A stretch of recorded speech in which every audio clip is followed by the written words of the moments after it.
ಸಂಸ್ಕೃತಿ ಇಲ್ಲ. ಯಾರು ಅಯೋಧ್ಯೆ ರಾಮ ಮಂದಿರಕ್ಕೆ ಹೋಗ್ಬೇಕಾದ್ರೆ ಹೈಕಮಾಂಡ್ ಹೇಳಿದ್ರೆ ಹೋಗ್ತೀವಿ ಅಂತ ನಾಚಿಗೇಡಿ ಹೇಳಿಕೆ ಅದು. ನಾಳೆ ಸೋನಿಯಾ ಗಾಂಧಿ ಸಾಯ್ಬೇಕಾದ್ರೆ ಸೋನಿಯಾ ಗಾಂಧಿ ಪರ್ಮಿಷನ್ ತೊಗೋಬೇಕಾ? ನಾ ಸಾಯ್ತಾ ಇದ್ದೀನಿ, ನಾ ಸಾಯ್ಲೋ ಬಾಡಿ ಆಗ್ತದೆ ಅಂದರೆ ಅದು ಗುಲಾಮಗಿರಿ ಸಂಕೇತ. ಕಾಂಗ್ರೆಸ್ BJP ಅಂದರೆ ಸ್ವಾಭಿಮಾನದ ಸಂಕೇತ. ನಮ್ಮ ಪ್ರಧಾನಮಂತ್ರಿಗಳೇ ಜಗತ್ತಿನ ಒಬ್ಬ ಲೀಡರ್ ಆಗಿದ್ದಾರೆ. ನಾವು ನಮ್ಮ ಇತಿಮಿತಿಯಲ್ಲೇ ಮಾತಾಡಬೇಕು.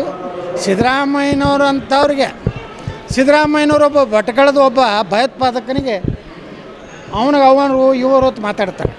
ಅವ್ರದ್ದು ಸಂಸ್ಕೃತಿ ಭಯೋತ್ಪಾದಕರು, ದೇಶದ ದ್ರೋಹಿಗಳ ಬಗ್ಗೆ ಅವರು ಇವರು ಇದು ಮಾತಾಡಬಾರ್ದು. ದೇಶದ್ರೋಹಿಗಳಿಗೆ ಯಾವ ರೀತಿ ಯಾವ ಶಬ್ದದಲ್ಲಿ ಹೇಳಬೇಕು ಅದೇ ಉತ್ತರ ಹೇಳಬೇಕು.